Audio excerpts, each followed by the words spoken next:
Hello દોસ્તો, welcome to my channel. દોસ્તો, ટેકની વાતો ચેનલમાં તમારું સ્વાગત છે. દોસ્તો, આ વિડીયોમાં આપણે વાત કરીશું જીએસઆરટીસી દ્વારા કંડક્ટર ભરતી બહાર પાડવામાં આવી છે. એટલે જે પણ ઉમેદવાર દિવ્યાંગતા ધરાવતા હોય તે ઉમેદવાર આ ભરતીની અંદર ફોર્મ ભરી શકે છે.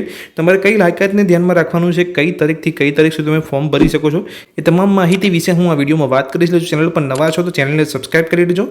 દોસ્તો, વાત કરીએ કે ગુજરાત રાજ્ય માર્ગ વાહન વ્યવહાર નિગમ તરફથી કંડક્ટર કક્ષાની જાહેરાત ક્રમાંક અહીંયા તમે જોઈ શકો છો 2023-24-32 અન્વયે અહીંયા જે પણ લોકો દિવ્યાંગતા ધરાવતા હોય મેડિકલ બોર્ડના અભિપ્રાયના આધારે તો તે પાસેથી અહીંયા ઓનલાઈન અરજીઓ મંગાવવામાં આવી રહી છે. અને આ જે જાહેરાત છે એ જૂની છે, તેને અહીંયા ફરી રીઓપન અહીંયા જાહેરાત કરવામાં આવી છે. જે આ જાહેરાત કરવામાં આવી હતી 2023ની અંદર કરવામાં આવી હતી. 7/8/2023થી 6/9/2023 સુધીમાં ઓજસની વેબસાઇટ ઉપર આ ઓનલાઈન અરજી જાહેરાત પ્રસિદ્ધ કરવામાં આવેલ હતી. જે સંદર્ભ કંડક્ટર કક્ષામાં સરકાર દ્વારા મળેલ તબક્કાવાર મંજૂરી અન્વયે અગાઉ ભરવાપાત્ર કુલ 3342 જગ્યાઓને બદલે હવે 2320 જગ્યાઓમાં સીધી ભરતી કરવા માટે કેટેગરી વાઇઝ જગ્યાઓ નીચે મુજબની ધ્યાન તમારે લેવાની છે. આપણે નીચે જે આપેલી છે એ જગ્યા અહીંયા 2023માં બહાર પાડવામાં આવી હતી. હવે તેની અંદર થોડો સુધારો કરીને ફરીથી સરકારની જે મંજૂરી મળી છે તે પ્રમાણે હવે ફરીથી જીએસઆરટીસી દ્વારા અહીંયા ફરીથી ભરતી જાહેર કરવામાં આવી છે. તો પ્રસિદ્ધ કરેલ જાહેરાતની નકલ નીચે મુજબ સામે રાખેલી છે. જે અહીંયા જગ્યાઓની અંદર ચેન્જ કરવામાં 2320 ટોટલ જગ્યાઓ નહીં ફાળવણી કરેલ છે. તે બિન અનામત અને આર્થિક રીતે નબળા વર્ગ જે તમે અહીંયા જોઈ શકો છો, અલગ અલગ જે આંકડા છે અહીંયા આપેલા છે. અને હવે જે નવી જાહેરાત કરવામાં આવી છે એ 2320 જગ્યાઓ માટે છે. મંજૂરી મુજબની જે દિવ્યાંગતા ધરાવતા ઉમેદવારો જાહેરાત ક્રમાંકની અંદર જે આ કંડક્ટર કક્ષામાં ઉમેદવારી નોંધાવી શકે તે માટે જાહેરાત રીઓપન કરવામાં આવેલી છે. તો કઈ પ્રકારની દિવ્યાંગતા, તો અહીં તમે જોઈ શકો 1 આર્મ લેગ છે, 1 લેગ છે, બોથ આર્મ છે, બોથ લેગ છે. આ પ્રકારની જો તમે દિવ્યાંગતા ધરાવતા હોય તો તમે અહીંયા ફોર્મ ભરી શકો છો. હવે સૂચનાઓ મુજબ સંબંધિત ઉમેદવારે ઓજસ વેબસાઇટ ઉપર જઈને તમારે ફોર્મ ભરવાનું છે. અને જે તારીખ છે 3/7/2024થી 17/7/2024 દરમિયાન તમારે ઓનલાઈન તમારે અરજી કરવાની છે. હવે જે આ ભરતીની જાહેરાત કરવામાં આવી છે એ દિવ્યાંગ ઉમેદવારો માટે છે. તો અમુક સૂચનાઓ તમારે ધ્યાનમાં રાખવાની છે કે ઉમેદવારે ધ્યાન લેવાનું છે કે કંડક્ટર કક્ષાની ફરજો નીચે મુજબ છે. ચાલુ બસમાં મુસાફર જનતાની વચ્ચે સતત ઊભા રહીને મુસાફર દ્વારા બોલેલ શબ્દો સાંભળી યોગ્ય દરની અને નિયત સ્ટોપેજને એબીટીએમ મશીનથી ટિકિટ આપી આગળ પાછળ જઈને નાના વ્યવહાર તમારે કરવાનો રહેશે. જો દિવ્યાંગતા ધરાવતા ઉમેદવાર અહીંયા ફોર્મ ભરી રહ્યા છે તો ખાસ બાબતનું આ તમારે ધ્યાન રાખવાનું છે. બસ સ્ટેશન કંટ્રોલ પોઈન્ટ ઉપર બસ રોકે ત્યારે બસમાંથી ઉતરીને તમારે બસની નોંધણી પણ તમારે કરાવવાની રહેશે. ત્યારબાદ છે કે સામાન્ય રીતે બસ સ્ટેશનમાં પ્રથમ માળ ઉપર જઈ ઇસ્યુ કરેલ ટિકિટના રૂપિયા કેશ ઓફિસમાં તમારે જમા કરાવવાના છે. ઓનલાઈન બુકિંગ બારી પરથી રજિસ્ટ્રેશન ટ્રીપ ચાર્ટ મેળવવો અને ઓનલાઈન ટિકિટની ચકાસણી કરી મુસાફરોને એબીટીએમ મશીનમાંથી ટિકિટ તમારે આપવાની રહેશે. બસ સ્ટેશન કંટ્રોલ પોઈન્ટના પ્લેટફોર્મ પર બસ લગાડવી અને બસ રિવર્સ લેવડાવવી. મહિલા દિવ્યાંગ વૃદ્ધ મુસાફરોને બસમાં બેસાડવામાં મદદરૂપ થવું.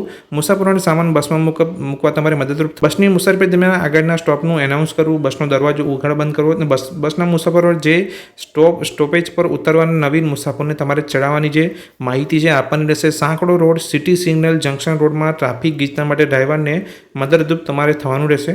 બ્રેકડાઉન અકસ્માતના સંજોગોમાં નજીકના ડેપોના કંટ્રોલ પોઈન્ટની જાણ કરવી, પ્રાથમિક સારવાર ઉપલબ્ધ કરાવી, પોલીસ અને મેડિકલ ટીમને મદદરૂપ થવું. અનાધિત બ્રેકડાઉન, ટાયર પંચર વખતે બસ તંદુરસ્ત કરાવવા ડ્રાઈવરને તમારે મદદરૂપ થવાનું રહેશે. કુદરતી આપદા મેળાઓ, ચૂંટણીઓ અને કેજ્યુઅલ કોન્ટ્રાક્ટની ફરજ તમારે બજાવવી અને વગેરે તમારે માહિતી રાખવાની છે અને એ ફરજ તમારે બજાવવાની છે. અગાઉ પ્રસિદ્ધ કરેલ મૂળ ગુજરાતમાં લો વિઝન, હાર્ડ હિયરિંગ જે આ પહેલાં પણ અહીંયા જાહેરાત કરવામાં આવી હતી. લો વિઝન એટલે કે તો ઓછું સહેજ દેખતા હોય એનું, હાર્ડ હિયરિંગ એટલે કે જે ઓછું સાંભળતા હોય, એસિડ એટેક વિક્ટમ, મેન્ટલ ઇલનેસ મુજબની દિવ્યાંગતા તરીકે અરજી કરેલ હશે તો તે ઉમેદવારોને ફરીથી અરજી કરવાની કોઈ જરૂર નથી. એ આ પણ તમારે ધ્યાનમાં રાખવાનું છે. હવે ઓનલાઈન અરજીપત્રક ભરતી સમયે તમામ દિવ્યાંગ ઉમેદવારોએ અરજીપત્રક ફ્રી રૂપે 50+9 GST 18% કુલ 59 રૂપિયા તમારે ઓજસ ગુજરાત વેબસાઇટ ઉપર 3/7/2024થી 19/7/2024 દરમિયાન ફરજિયાત ભરવાની રહેશે. જો ઉમેદવારનો 1.15નો રેશિયો મુજબ 100 ગુણની OMR લેખિત પરીક્ષા આપવા માટે સમાવેશ થતો ન હશે તેવા સંજોગોમાં તેવા ઉમેદવારોને ભરેલ અરજીપત્રક ફ્રી કોઈપણ સંજોગોમાં પરત કરવામાં આવશે નહીં. ઉમેદવારે જેટલા અરજીપત્રો ભરવામાં આવશે તે તમામ અરજીપત્રકોની અરજીપત્રક પૈકી 59 ફરજિયાત ભરવાના રહેશે. અરજીપત્રક ફ્રી વગરની એક પણ અરજી માન્ય લેવાશે નહીં. દિવ્યાંગ તરીકે અરજીપત્રક ભરેલ પૈકી OMR લેખિત પરીક્ષા માટે પાત્ર થયેલા ઉમેદવારોને OMR લેખિત પરીક્ષા ફી 250 ભરવામાંથી નિયમ અનુસાર મુક્તિ આપવામાં આવશે. કંડક્ટર કક્ષા માટે અન્ય માન્ય કરેલ દિવ્યાંગતાની પૈકી 40% થી વધુ દિવ્યાંગતા ધરાવતા ઉમેદવારો કે જેઓ કોઈ લખવા માટે અસમર્થ હોય તેવા ઉમેદવારે ઓનલાઈન અરજીપત્રકમાં લહિયાની સુવિધા મેળવવા માટે જણાવવાનું રહેશે. પાછળથી આવી સુવિધા મેળવવાની વિનંતી વિચારણામાં લેવામાં આવશે નહીં. આવા ઉમેદવારે ધોરણ 11માં અભ્યાસ કરતા વ્યક્તિને લૈયા તરીકે રાખી શકશે. દિવ્યાંગ ઉમેદવારો લૈયાની સુવિધા મેળવેલા ઉમેદવારોને પરીક્ષામાં દર કલાક દીઠ 20 મિનિટનો વળતર સમય મળવાપાત્ર રહેશે. ફોર્મ ભરતા પહેલાં તમારે વયમર્યાદા અને લાયકાત કેટલી ધ્યાનમાં રાખવાની છે એ વિશે વાત કરીએ તો વયમર્યાદાની વાત કરું તો 18 થી 33 વર્ષની ઉંમર વચ્ચેના ઉમેદવારો અહીંયા ફોર્મ ભરી શકે છે.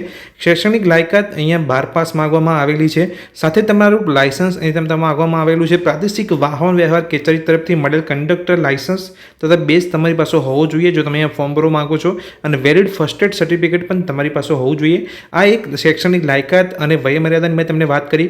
હવે તમારું પરીક્ષા તમારી પાસે કેવી રીતે લેવામાં આવશે, પરીક્ષાનું માળખું કઈ રીતનું રહેશે તો પરીક્ષાની અહીંયા વાત કરીએ તો ભરતીની પ્રક્રિયાની જે વેટેજની ગણતરી છે 100 ગુણમાંથી ફાળવણી તમને કરવામાં આવશે.